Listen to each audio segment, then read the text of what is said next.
All right, music fans, welcome back. Harmless Dave here on the Harmless Dave channel, talking about real things and doing it in real time for a few real people out here just like you and just like me. All right, I'm going to talk about Elton John and something pretty surprising about Elton John. I didn't have on my bingo card of things to, I just, you know, people are starting to realize that maybe some of their choices in life weren't the best choices. But before I get to Elton, here's another pretty decent songwriter. Not that Elton really writes songs. That's a fail. All right, so Bernie Taupin, right? But then again, we've got David Knopfler here and his album called Crow Gifts, which came out earlier this year. I've been a fan of David's since the late 80s, and I got into David Knopfler back on this album called Lips Against Steel, which I still listen to every so often. And I would say if you like his brother, you might like David. He's different, but there are a lot of similarities between him and his brother Mark. Of course, he left Dire Straits in the early days. Apparently, didn't get along with his brother, so it's too bad because he's got a lot of talent. And if they had stuck together, who knows? But then again, then we wouldn't have all this music to listen to between the two brothers. All right. So Elton John is Time Magazine's Icon of the Year for 2024. I don't know what that means. I know they used to have Person of the Year. They used to have Man of the Year, but that was politically incorrect. So they changed it to Person. And now they have Icon of the Year. I'm not sure what that entails.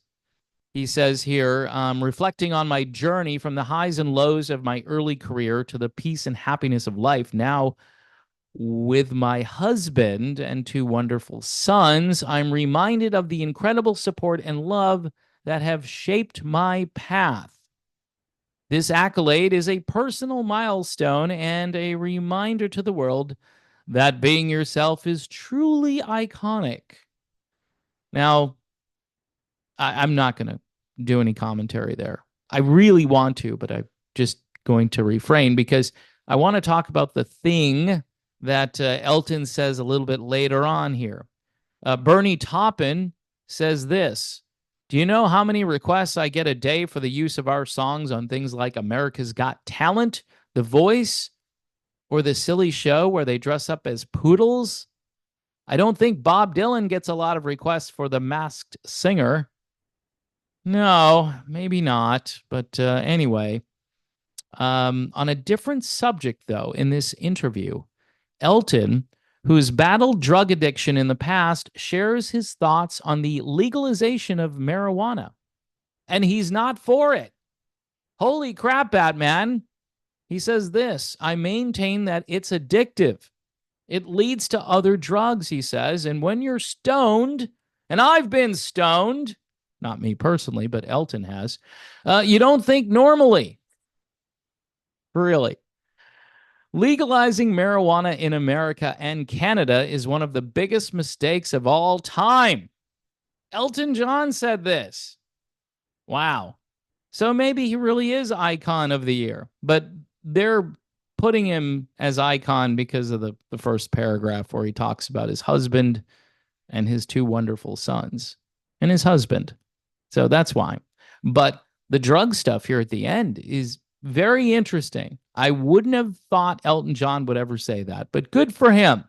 That's the best part of this, and probably the part that those who follow these classic rock websites are going to be irritated about. What do you mean I can't smoke pot? What are you talking about, Elton? This is good stuff.